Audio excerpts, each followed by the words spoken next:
Yeah, I think that's what we're seeing. I just want to mention across the country, Microsoft has been bringing back some employees. They call it a soft open. That's in their Washington headquarters, Minneapolis. Target, they're doing the same thing, this combination of hybrid and in-office work, and they're downsizing their corporate office space, Rachel.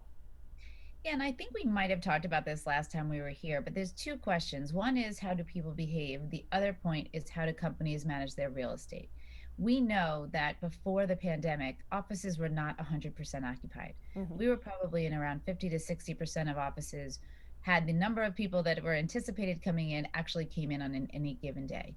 Whether or not that company said, well, we can do with less real estate was a separate decision. And I think that's what we're finding here as well. Now, the other thing about the hybrid solution, as you know, just picture schools, how many different hybrid systems there are. Some people go every third day, other people go this way. So recognize that hybrid is an interpretation of everything in between. Everyone's expected to come in today and nobody comes in today. So there will be some reckoning of maybe what we know one company who said everyone has to be in on Tuesdays and Thursdays. You must come in a third day and you have option on the third and the fourth and fifth. That's a very different solution and a very different real estate interpretation than a company that says we're going to try to have 50% of our staff in on any given day. And I The wonder issue too also, what it's going to yeah. be like to be with people again. Like how do you've gotten so used to not physically seeing people or interacting in some way. And then if you do see them, you awkwardly, like try to decide what body part is appropriate Right. to like Well, fist and bump her. I do anticipate that the next headline is going to be coming in and wearing masks is not a good experience.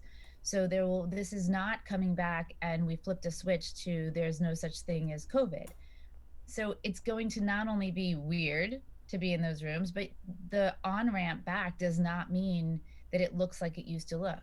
You may not be going into conference rooms for those companies that are coming back in May. Mm. You may not be sitting close to people. You may be wearing a mask where you eat lunch. There's a lot of things that, in this interim process of us figuring out what the future is, it's going to take transition, things that we're like onboarding all of corporate America with somewhat of a new set of rules.